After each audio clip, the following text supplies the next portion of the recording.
She wasn't to know her purpose, for knowing would spoil its richness.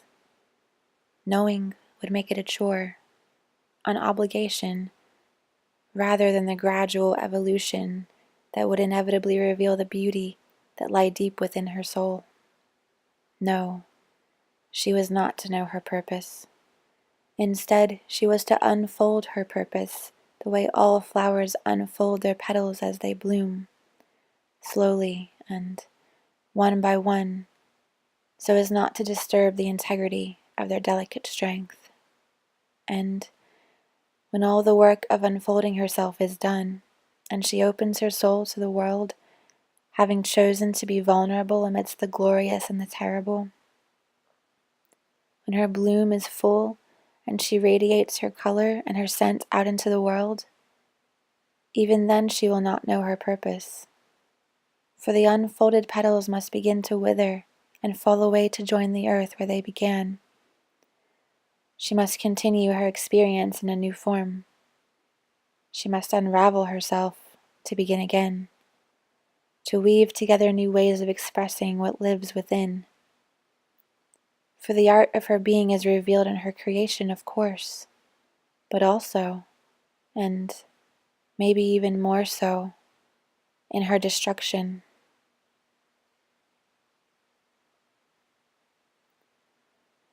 After standing as a steady witness to many sunrises and moonsets, a familiar scent drifted in with the afternoon breeze.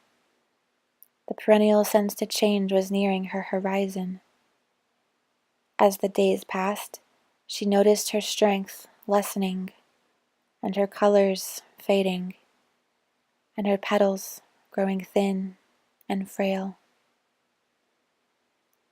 As she watched her once vibrant beauty fade into a new form, she remembered what it was like before she opened her soul to the world.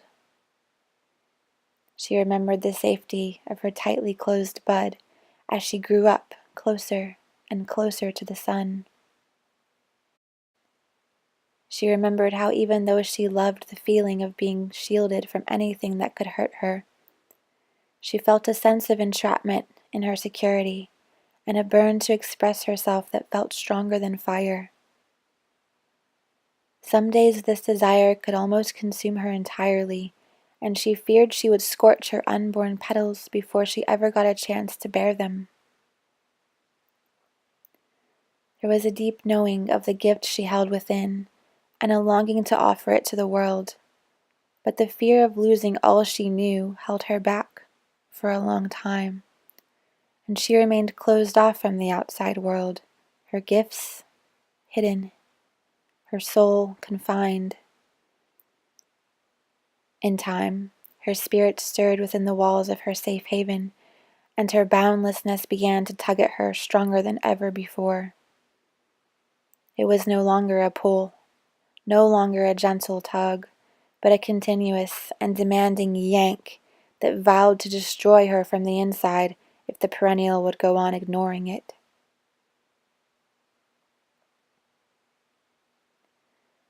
She remembered the day she found the courage to pull that first tightly wound petal from the rest, experiencing the first taste of true expression, the first sense of what it might feel like to offer everything she wanted to share, regardless of how dangerous it might be, regardless of who noticed or who cared.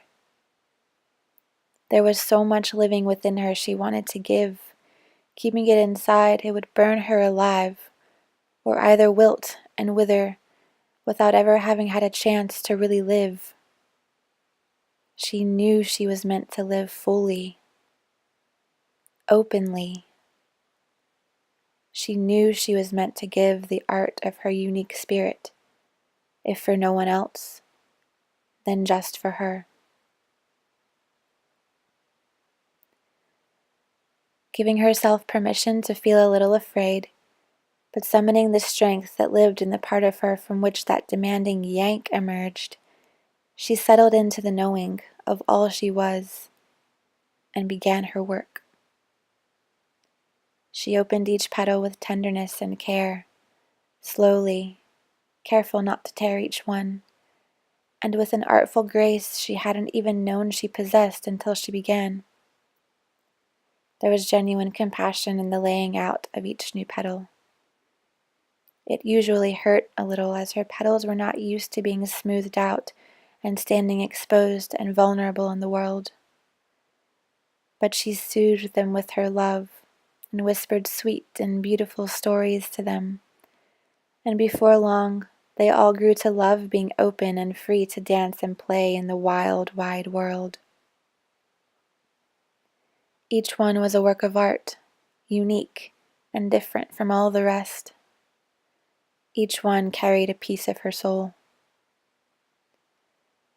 She remembered the beauty she gave, and the wonderful perfume she shared, and how she stood tall and proud with her opened soul to those who passed by, whether they noticed her or they didn't. She felt genuine and full of all things true when she looked at herself in full bloom. She felt alive. She felt like the most vivid expression of her true self. She loved when the thoughtful soul stopped to say good morning, or stroked her smoothed out petals as they lost themselves in some faraway memory. She adored the children who brought their noses close and took in oversized sniffs.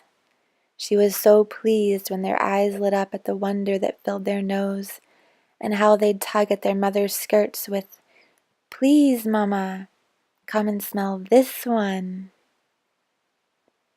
She loved her visits with the bees and the butterflies, and all the many creatures who came to visit her. She was always eager to hear about their travels and the beauty that lived in faraway lands. And she was thankful for being able to give to her friends with her mere existence, by way of a shelter under her leaves from the rain, or with nectar for the hive, or just a new soul to explore.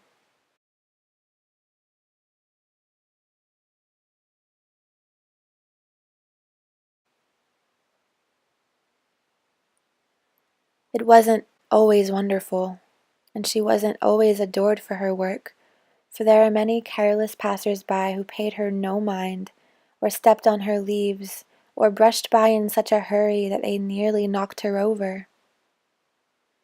And then there were the storms that shook her all the way down to her roots, and brought winds which ripped away some of the petals she'd worked the hardest to unfold and smooth out. And still other times there were those who noticed her, but didn't love her because their colors were not her colors. They would point and say, "I don't like this one," or "that one over there is far more beautiful." It stung a little to hear these words, but she knew it was only a matter of taste, or a matter of perspective, and not really a true statement about what she was. And she knew it was only some people who would find fault in the art of her being. She realized her truest friends, the children, the birds and the trees, and all her flower companions, never needed her to be anything except what she was. They would have loved her, even if she'd never decided to open her petals. One morning, dancing with joy for all the moments, great and small, beautiful and terrifying, she quietly realized her purpose had always been just to be. To be as a bud, to be as a bloom,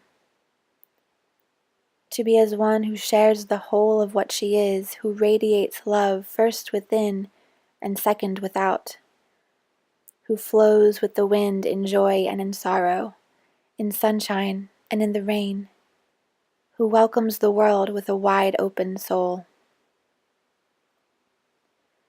To be one who allows fear to win for a little while, just for the fun of conquering it. To be one who loses all track of time, all track of everything while she plays in her art. To be one who adores each and every stripe and spot that decorate her favorite fluttering friend. to be one who stands still and strong and steady in the face of a furious storm, to be one who blooms just in time for all her petals to witness the most beautiful sunrise of the season, to be as one who bids farewell, to be as one who begins anew, to be as one who has existed and will always be existing, to be as one who is right now. And so, with a grace that seemed to flow from a source beyond her, accompanied by a wisdom which pardoned her from the fear of the unknown, she released the petals she'd spent so much time grooming and perfecting, looking after and offering up with such great compassion. She loosened her grip and she let them go.